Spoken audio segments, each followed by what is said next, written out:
Have you ever wondered how some people stay composed while the world around them seems to be falling apart? Quick cuts to examples. Person calmly handling spilled coffee. Someone receiving bad news but maintaining composure. Athlete focusing despite crowd noise.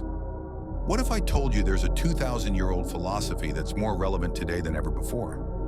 One that can help you face life's challenges, from daily annoyances to major crises, with clarity and inner peace. Today we're exploring how ancient Stoic wisdom can transform your life in our chaotic modern world. Not by ignoring your emotions, but by mastering them. And the best part? You can start right now.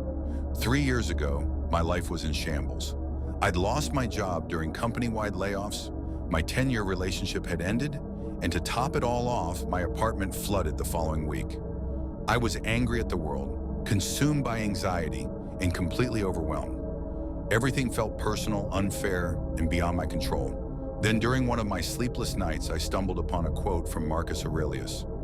"You have power over your mind, not outside events. Realize this, and you will find strength." Something about those words hit me differently.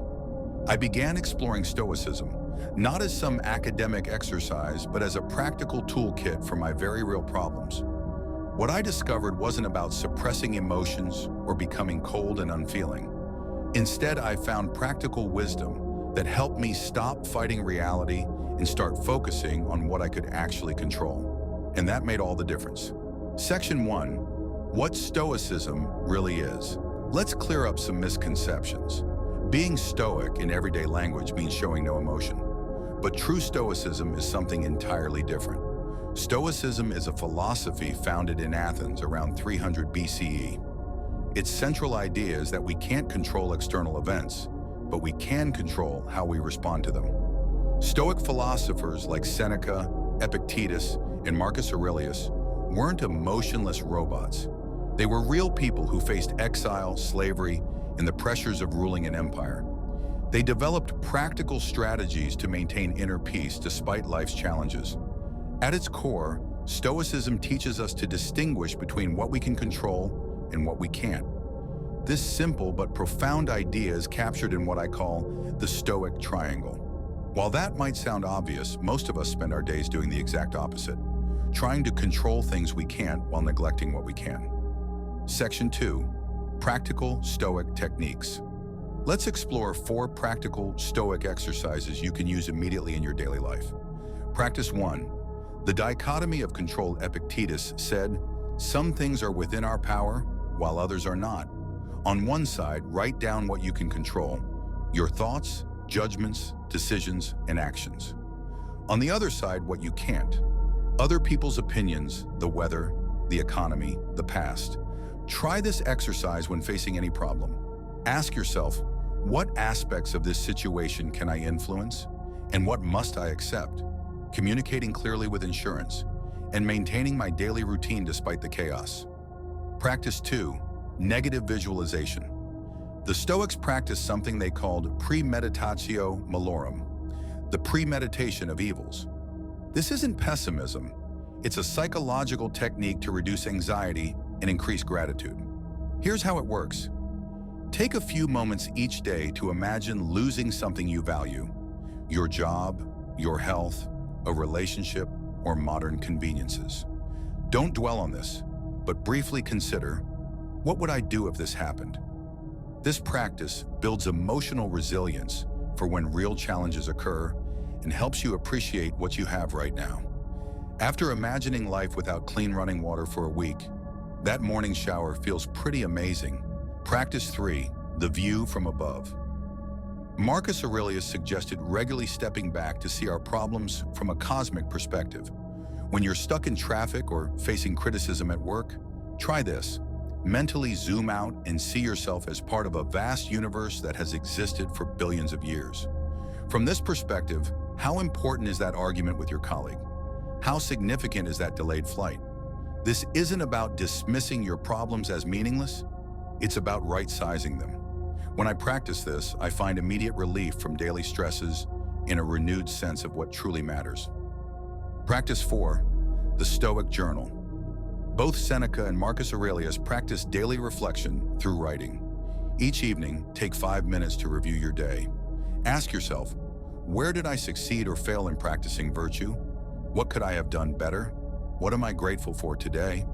Then each morning, prepare yourself for the day ahead. Remember that you'll encounter difficult people and situations, and set your intention to respond with wisdom rather than reaction. This practice creates a feedback loop of continuous improvement and help break the cycle of repeating the same mistakes. Section 3. Modern applications.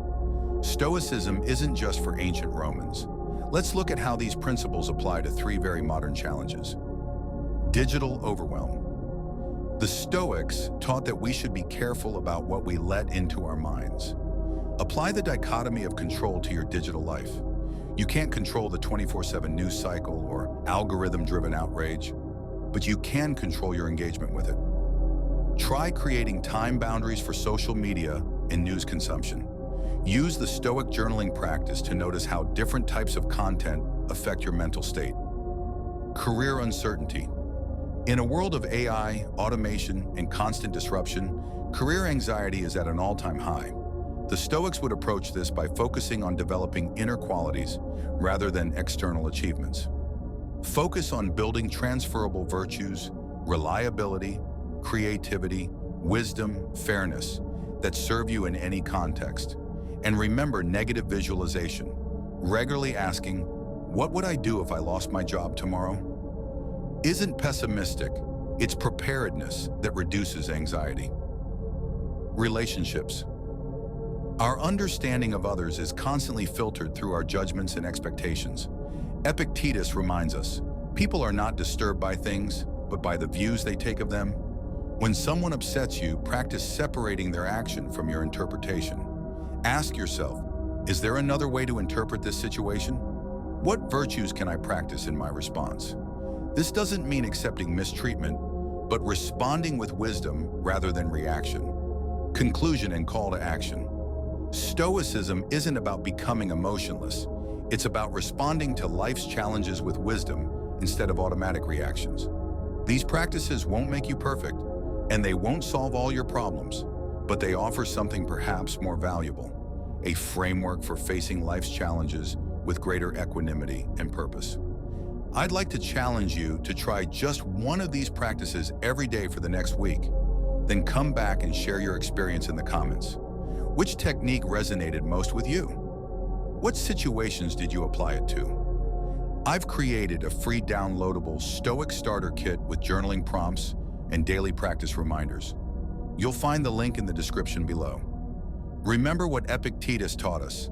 Make the best use of what is in your power and take the rest as it happens. That simple principle has transformed my life, and I believe it can transform yours too. If you found value in this video, please hit the like button and